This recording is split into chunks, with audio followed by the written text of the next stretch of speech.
Those were the words my wife of 9 years sent me in a text message. Not a phone call. Not a conversation at the dinner table. A text. Sent at 2:47 on a Tuesday afternoon while I was sitting at my desk at work with leftover coffee going cold beside my keyboard. My name is Stefan Malone. I'm a project manager, or I was, back then. 41 years old, reasonably patient. The kind of man who fixes the water heater without being asked and remembers his wife's coffee order without being reminded. I'd been married to Mia for 9 years. We met when she was 24 and I was 32, at a fundraiser neither of us wanted to attend. She was loud in the best way that night, laughing too hard at bad speeches, stealing shrimp off my plate without asking. I thought she was the most alive person I'd ever seen. I married her 14 months later. For 9 years. I paid the mortgage on a house that was always referred to as hers. I don't say that with bitterness. I say it because it's accurate and because it matters later. I remember the exact moment the text arrived. My screen lit up. I saw her name and smiled. The way you smile at something familiar, something that belongs to you. I opened it. Stefan, I just won $4.7 million in the state lottery. Get your stuff and leave my house. This is over. I read it once. Then I read it again. Slowly, the way you read a document when you suspect you've misunderstood something. Because surely, you've misunderstood something. I hadn't. My coworker at the desk beside mine, a 26-year-old named Priya, glanced over. She must have seen something in my face because she said, quietly, Stefan, you okay? I looked at her. I think I nodded. I'm not entirely sure. What I am sure of is this. I didn't cry. I didn't call Mia back. I didn't text her some wounded response she could screenshot and show Claudia. Because even then, even in that moment, I knew Claudia was behind this. I could feel it the way you can feel weather changing. I sat with the phone face down on my desk for exactly 10 minutes. I know it was 10 minutes because I watched the clock. Not out of drama, but because I needed to think clearly. And I knew if I moved too fast, I'd do something emotional instead of something smart. Then I picked up the phone. I didn't call Mia. I called Derek. Derek Osei, my college roommate, my once-a-month golf partner, and for the last 15 years, one of the sharpest matrimonial and contract attorneys in the state. He picked up on the second ring. I said, hey, I need you to find something for me. A document. From 9 years ago. He didn't ask why. He just said, I'll call you back in 20 minutes. She changed the locks before I even got home. But she forgot about the prenup she never read. Derek called back in 18 minutes. He didn't say hello. He just said, I found it. Stefan, I need you to listen to me very carefully. His voice had that particular stillness that attorneys get when they're holding something significant and don't want to spill it until you're ready to catch it. I stepped away from my desk, walked to the stairwell, and let the heavy door close behind me. Talk, I said. The prenup your father-in-law had drawn up before the wedding, the one Mia signed at lunch 9 years ago, has a clause. Page 4, Clause 11. Any windfall exceeding $500,000 acquired during the marriage is considered joint marital property, subject to equal division. He paused. Stefan, a lottery win is a windfall. I stood in that stairwell for a long moment. The fluorescent light above me buzzed faintly. I thought about Robert Chen, Mia's father, a retired contracts attorney who wore the same brown cardigan every Sunday and spoke in full, precise sentences even during casual conversation. I thought about the afternoon 9 years ago when he'd slid that prenup across his kitchen table, and Mia had waved her hand like she was shooing a fly. Dad, stop being dramatic. I thought about how I had actually read every page, slowly, carefully, the way I read everything, and how I had asked Robert one question, just one, about that exact clause. He had looked at me over the rim of his glasses and said, You're the first person who asked about that. And then he smiled, just slightly, and said nothing else. I hadn't thought about that clause in 9 years. Neither had Mia. The difference was, I'd read it. Pull the paperwork, I told Derek. All of it. I drove home after work. Or rather, I drove to what used to be home. The porch light was on. My 2 bags sat on the front step like they'd been waiting patiently. Neatly packed, everything folded the way Mia always folded things. Precise, almost aggressive. She had packed for me. She had touched every item I owned and decided it was no longer welcome.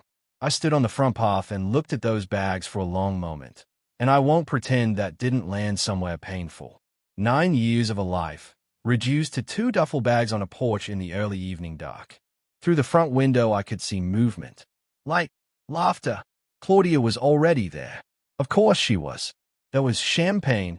I could see the bottle catching the light. Claudia was saying something animated and Mia was nodding, and they both looked like women at a celebration, which I suppose from their perspective, they were. The door opened before I reached it. Mia stood in the gap, dressed differently, brighter. She'd already changed into something new. "The papers are inside," she said.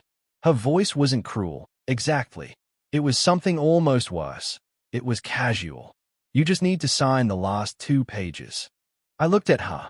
Then I looked past her at the hallway, at the wall I'd repainted twice because she kept changing her mind about the color, at the banister I'd repaired after the Christmas she hung too many lights and a child swung on it at the party. I looked at the kitchen doorway where I'd stewed every Sunday morning for 9 years making coffee while she slept in. I picked up my bags. "I'll sign them," I said. She blinked, surprised, maybe, that I wasn't arguing. I looked at her one last time. "And then I'll have Derek send you something." I turned and walked to my car. I didn't look back, but I heard the door. She didn't close it immediately.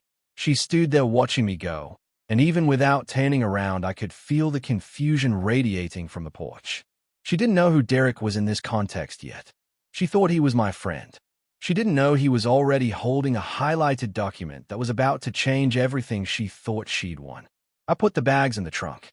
I sat in the driver's seat. I called Derek back and said, "Book the conference room. 3 days from now." She sat across from me smiling while I signed the divorce papers. She had no idea what was in her own prenup. The conference room was on the 14th floor of Derek's firm, and it had the kind of quiet that only expensive rooms have. Thick carpet, heavy chairs, air that smelled faintly of leather and printer toner. Floor-to-ceiling windows looked out over the city.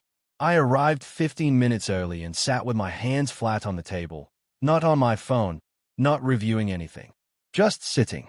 Derek came in, set his briefcase down, and placed a manila folder on the table in front of him. He didn't open it. He just looked at me and said, "You sure about this?" I said, "Open the folder when it's time. Not before." He nodded. That was the thing about Derek. He never needed things explained twice. Mia arrived 12 minutes late, which was her way of arriving on time. She had Claudia with her, which I'd expected. Claudia was wearing sunglasses indoors. I don't mention that to be petty. I mention it because it told me exactly what I needed to know about the energy she was bringing into the room. She was performing. They both were. Mia sat across from me, and there was a moment, brief, maybe 2 seconds, where our eyes met and something flickered across her face. Not guilt exactly, more like the faint ghost of 9 years recognizing me before she blinked it away. Her attorney, a sharp-faced man named Gareth Powell, sat beside her and immediately began organizing papers with the efficient energy of someone who believed this would be straightforward. And it was, for a while. The divorce papers moved around the table with quiet professionalism. Signatures, initials, dates. Mia signed with the kind of deliberate flourish that told me she'd been practicing this moment in her head. She even smiled at Claudia once, a small, private smile that said we're almost there. I signed everything placed in front of me, calmly, completely. Derek watched without expression. And then, when the last divorce document was signed and Gareth was beginning to stack the papers with the satisfied efficiency of a concluded transaction, Derek opened the manila folder. He didn't make a speech. He didn't announce anything. He simply slid the prenup across the table, opened to page 4, clause 11, highlighted in yellow. The highlight was so clean and bright it almost looked like it was glowing. Gareth noticed it first. He leaned in. He read it once. Then he read it again. I watched his face do the thing that faces do when a comfortable assumption quietly collapses, a stillness, then a very controlled recalibration. He said nothing out loud, but he turned to Mia and tilted the document toward her with one careful finger pointing at the highlighted section. Mia read it. The room went completely silent. Not the polite silence of a proceeding, The airless silence of something shifting beneath everyone's feet. Claudia leaned over to read it too, and I watched the sunglasses come off for the first time. Mia looked up at me. Her eyes were searching, for anger in my face, for satisfaction, for some sign that I'd engineered this as revenge. She found none of those things. I hadn't engineered anything. I had simply remembered what I'd read. I didn't write the clause, I said. My voice was even. Your father did. The afternoon before our rehearsal dinner, actually. He sat at his kitchen table in that brown cardigan, and he slid it across to both of us. I paused. You signed it between bites of your sandwich. Claudia's mouth opened. Nothing came out. Gareth excused himself quietly and stepped into the hallway. Through the glass wall of the conference room, I could see him on his phone, pacing in short, tight lines the way attorneys do when they are recalculating. Mia hadn't moved. She was still looking at the highlighted clause as though if she stayed long enough the words might rearrange themselves into something less catastrophic. Then she looked at Claudia, and something passed between them that I wasn't meant to see. Claudia's expression, just for a fraction of a second, was not sympathy. It was something closer to calculation, like a woman rapidly updating a spreadsheet in her head. I filed that away. Derek slid a second document across the table, a legal summary he'd prepared, outlining the enforceability of the clause, the notarization records, the witnesses present at signing. He spoke for exactly 4 minutes in the measured tone of someone who has already won and sees no reason to be theatrical about it. When he finished, the room was quiet again. Mia pressed her fingers to her lips. Her eyes were dry, but only just. I watched her understand, in real time, that the morning she thought she'd finally outrun her marriage, she had actually handed half of it back to the man she was trying to leave. I stood up, gathered nothing because I'd brought nothing. Buttoned my jacket. Mia, I said. She looked up. Call your father tonight. I walked out. Derek followed, one step behind, folder tucked under his arm. In the elevator going down, he looked straight ahead and said quietly, You handled that well. I said, I handled it the only way I know how. The elevator opened. We walked out into the lobby. Outside, the city was loud and indifferent and entirely unaware that my life had just pivoted on a clause written by a retired attorney in a brown cardigan 9 years ago. I was already thinking about the draw. Her own father's prenup clause entitled me to half a lottery winnings. She screamed at me for 20 minutes. Then she cried. Mia called her father from the parking garage. I know this because Derek's paralegal was still in the elevator lobby and heard every word through the concrete walls. Robert Chen picked up on the second ring. Mia's voice was shaking so badly she could barely read the clause aloud. When she finished, her father said nothing for a long moment. Then, quietly, Mia, I told you to read it. She lost it completely. She told him it wasn't fair, that he'd trapped her, that he'd always liked Stefan more than he'd ever admitted. Robert didn't argue. He just said, I put it there to protect the marriage, not punish you. Then, before she could respond, I always liked Stefan because Stefan always read things carefully. You might want to start doing the same. She hung up. Claudia immediately started talking about challenging it in court. Fraud, coercion, anything. Derek had already anticipated this. He'd left a sealed letter with Gareth outlining the precise cost of litigation versus settlement. Fighting the clause would take 18 months minimum and cost more in legal fees than the contested amount could justify. The prenup had been witnessed by 2 independent parties, notarized by a state-certified notary, and signed without duress. It was immovable. Mia stood in that parking garage in shoes that cost more than my first car, and for the first time since the lottery call came in, she looked like someone who had made a terrible mistake and knew it with every part of herself. Claudia put a hand on her shoulder. Mia shrugged it off. That was the first smart thing she'd done in a week. She handed me a check for $2.35 million like it physically hurt her. What she didn't know was what I was about to do with it. The settlement finalized on a Wednesday. The check was handed across a table without ceremony. Gareth slid it toward Derek. Derek handed it to me. Mia didn't look at my face when it happened. She stared at a fixed point on the wall just above my left shoulder, jaw tight, holding herself together through sheer stubbornness. I deposited it that same afternoon. By Friday, I had 3 meetings scheduled.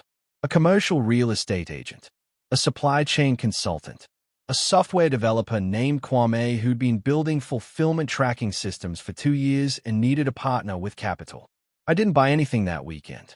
No car upgrade, no new wardrobe, no celebratory dinner. I went back to my apartment, small, practical, close to the warehouse district, and I opened the drawer beside my desk, the one Mia never asked about.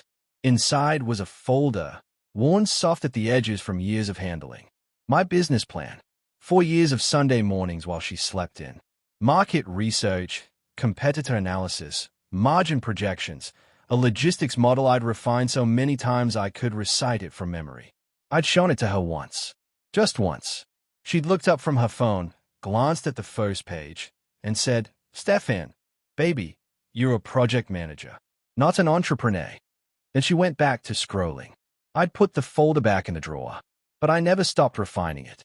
I spread the pages across my kitchen table that Friday night, looked at what 9 years of quiet work had built on paper. Then I picked up my phone and called Kwame. "I'm ready," I said. He said, "I've been waiting." She spent $600,000 in the first 6 months. Her friend said nothing.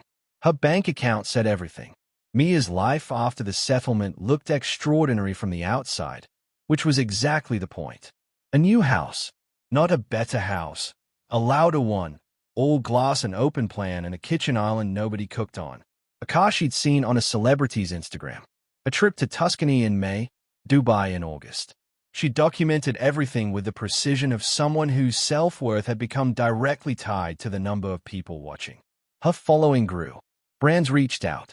She signed deals without reading contracts, something Claudia negotiated on her behalf, taking 15% for the privilege. She launched a wellness brand called Mia Elevated, which sold overpriced supplements with her face on the label and had no actual supply chain strategy behind it. But the camera, if you watched carefully, kept catching small things. A stack of mail going unopened on the counter. A manager's invoice she approved without checking the math. It was $40,000 over the agreed amount. A product shipment that arrived wrong 3 times because nobody had reviewed the vendor agreement. Her accountant, a careful Ghanaian man named Philip, called twice in October. She didn't call back. Claudia was always present, always suggesting the next thing. A pop-up event, a collaboration, a rebrand. Claudia had no money of her own invested in any of it, which meant she had no reason to be careful. Mia laughed a lot in those months. Some of it was real. But if you watch her eyes in the quieter moments of her own videos, right before she hit record, or just after she thought the camera had stopped, there was something flicker there. Something that looked almost like a question she didn't know how to ask herself yet. The account balance kept dropping. Nobody said a word. While my ex-wife was in Dubai, I signed my first $800,000 contract. Nobody knew my name yet. They would. NAVO Logistics launched without a press release, without a celebration, without a single social media post. Our first client was a regional grocery chain, 43 stores across 2 states, that needed last-mile fulfillment and had burned through 2 previous logistics partners in 18 months. They were skeptical. I sat in their boardroom with a single printed deck and talked for 22 minutes without notes. At the end, their operations director leaned back and said, "When can you start?" I said, "Monday." We started Monday. The work was brutal in the best way. I was on the warehouse floor by 5 most mornings. I drove delivery routes on weekends to understand the friction points firsthand. Kwame's tracking software caught inefficiencies the grocery chain didn't even know they had, and within 90 days would reduce their fulfillment cost by 17%. They referred us to 2 more clients before the contract year was up. By month 18, NAVO had processed $3 million in contracts. Derek came on part-time to handle the legal architecture, vendor agreements, IP protection, employment contracts. He read everything twice, which is exactly why I trusted him. A venture capital firm reached out after seeing our numbers through a mutual contact. I took the call from my car, parked outside the warehouse, still in work boots. The partner on the line had a polished voice and the practiced confidence of someone used to being the smartest person on calls. He wasn't the smartest person on this call. 40 minutes in, he said to someone off mute, "Where has this guy been hiding?" I smiled at the windshield and said nothing. I knew exactly where I'd been hiding. In a drawer. For 9 years. Claudia stopped calling when the money got low. That's when Mia realized she never had friends. She had an audience. It was a Tuesday in November, almost exactly 2 years after that text message, when Mia opened her banking app for the first time in 4 months. She was sitting in her glass kitchen. Posts from last night still live on her phone. Supplement brand running on fumes. The Dubai reel sitting at a respectable but monetarily useless 200,000 views. Philippa called again last week. She hadn't called back again. She opened the app. She set the phone face down on the counter immediately. Then she picked it up again and looked at the number one more time, in case she'd misread it. She hadn't.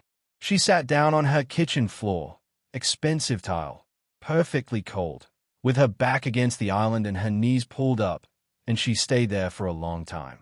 Claudia hadn't responded to her last 3 messages. Not unread, responded. The blue ticks were there. She'd seen them. She just hadn't replied. The friends from Tuscany existed now only as comment section emojis. The brand that had offered a 6-month partnership had quietly let it lapse when Mia's engagement numbers slipped. The house had a mortgage. She'd thought the supplement brand would cover it indefinitely. She'd thought a lot of things. She sat on that floor and thought about the parking garage 2 years ago. Her father's voice, the clause, Stefan's face when he said I didn't write it. How steady he'd been. How completely untheatrical. How she'd mistaken his calm for weakness for 9 entire years. She picked up her phone, scrolled, stopped on his name, put it down.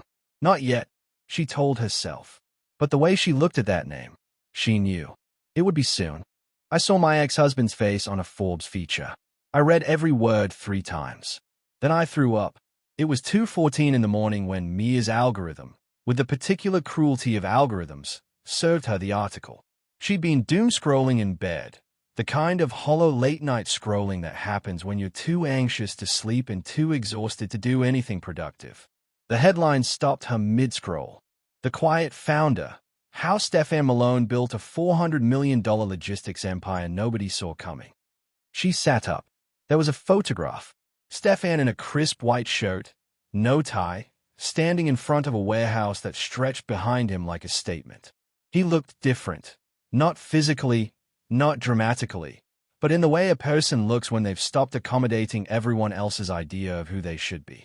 Fuller, like a man who'd finally taken up the space that had always been his. She read every word. Twice. Then a 3rd time. The article mentioned he'd started NAVO with personal capital following a significant life change. She knew exactly what that meant. She read that sentence 4 times and felt it differently each time. The writer described him as methodical, visionary, and almost preternaturally calm under pressure. His old college roommate and legal partner Derek Osei was quoted, "Stefan always knew. He was just waiting for the right moment." She set the phone on her chest and stared at the ceiling. Then she got up, walked to the bathroom, and was sick. Not dramatically, just quietly, on her knees, which was somehow worse. When she was done, she sat on the bathroom floor, cold tile, same position as the kitchen months ago, always the floor, always alone, and she called her father. He picked up despite the hour. She said, "Dad, I think I made a terrible mistake." He didn't say "I told you so." He just said, softly, "I know, baby. I know." My ex-wife called me after 3 years of silence. The first thing she said was, "I need help." The second thing broke me a little. I was reviewing acquisition projections when my phone rang with a number I didn't recognize but whose area code I knew immediately. I looked at it for 2 full rings. Then I answered. Stefan. Her voice was different. The loudness she used to carry like armor, the brightness that had first drawn me to her at that fundraiser, was gone. What was left was something quieter and considerably more real. "I know I don't have any right to call you." "You have a right," I said. "Keep talking." She talked for 7 minutes. The money, the brand, the mortgage, Claudia's silence, the floor, the article. She didn't dress any of it up. She just laid it out plainly, the way someone speaks when they are done performing and too tired to start again. Then she went quiet for a moment, and she said something I hadn't expected. "I'm sorry I never read the prenup." Pause. I'm sorry I never read a lot of things, including you. I leaned back in my chair. Outside my office window, the city moved in its usual indifferent way. Traffic, light, people going somewhere. My assistant knocked and opened the door slightly. Board meeting in 10 minutes. I held up one finger. She waited. Into the phone I said, I'll meet you. Coffee. Thursday. Neutral place. I paused. That's all I'm offering right now, Mia. I need you to understand that going in. She said, I understand. She sounded like she meant it. And the version of me that had driven away from that porch with 2 duffel bags in the trunk, that version felt something. Not enough to change the answer, but enough to remind me I'd once loved her completely.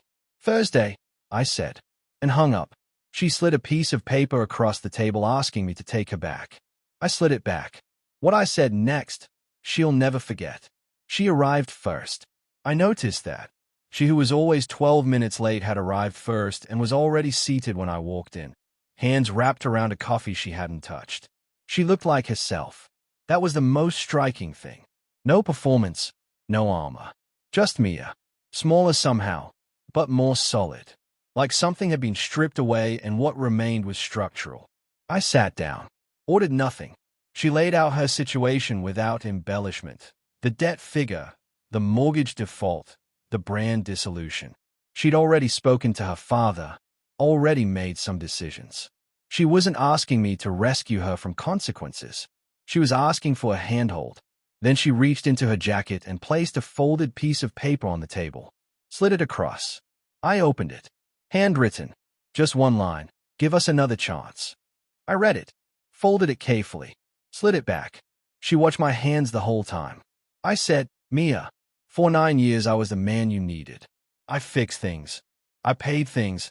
I stayed quiet when you needed quiet and showed up when you needed showing up. I did all of it because I loved you, not because you chose me. I paused. There's a difference between being needed and being chosen. I know that now, and I can't go back to being needed. Her eyes filled. She didn't argue. She didn't perform grief. She just sat with it, which told me more about who she'd become than anything she could have said. But I'll help you get back on your feet, I said. As a business contact, I know someone who can mentor you properly.